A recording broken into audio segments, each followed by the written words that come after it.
Washington, more than a decade after the improvised explosive device became the scourge of the wars in Iraq and Afghanistan, the Pentagon is battling another relatively rudimentary device that threatens to wreak havoc on American troops, the drone.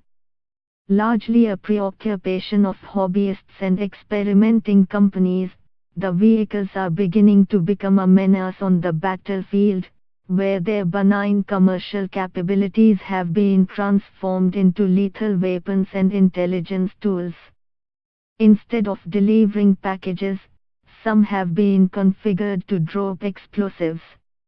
Instead of inspecting telecommunications towers, others train their cameras to monitor troops and pick targets. Instead of spraying crops, they could spread toxic gas, commanders worry. Military strategists envision the day when they will be deployed in robot armies capable of swarming defenses in kamikaze raids. The range of their use is up to the creativity of the enemy, said Lieutenant General Michael Shields, director of a Pentagon agency called the Joint Improvised Threat Defeat Organization, JIDO, which is focusing on countering the drone threat. Last year, the militant group Hezbollah dropped 2 small bombs over rebel positions in Syria from a commercially available drone. Weeks later, 2 Kurdish fighters battling Daesh were killed when a small drone they had shot down exploded. Stopping the drones has become a challenge for the Pentagon and its allies. The unmanned aerial vehicles, as they are known, can range from the size of an insect to a shoebox to a large fixed-wing aircraft.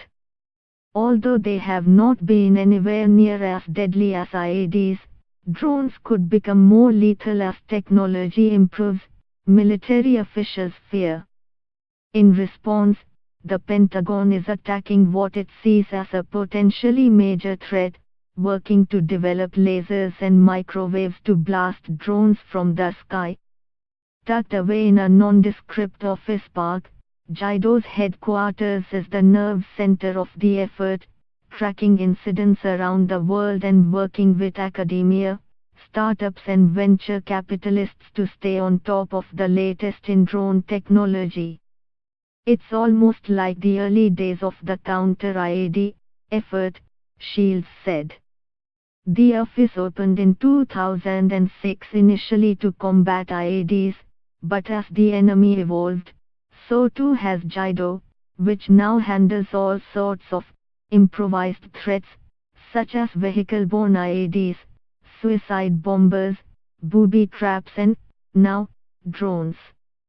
It was a natural progression for us, Shields said.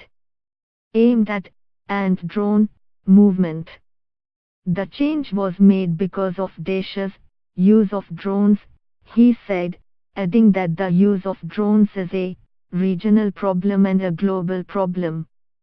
And it's not just commercially available quadcopters the Pentagon is worried about. Right now, JIDO is focused on non-state actor use of small drones, but there are certainly other capabilities that are out there, larger, faster and so forth, Shields said. Some soldiers already carry specially outfitted, anti-drone, rifles that, instead of firing bullets, use pulses across radio frequencies that interfere with the vehicle's controls. France and other countries have trained eagles and other birds of prey to attack enemy drones.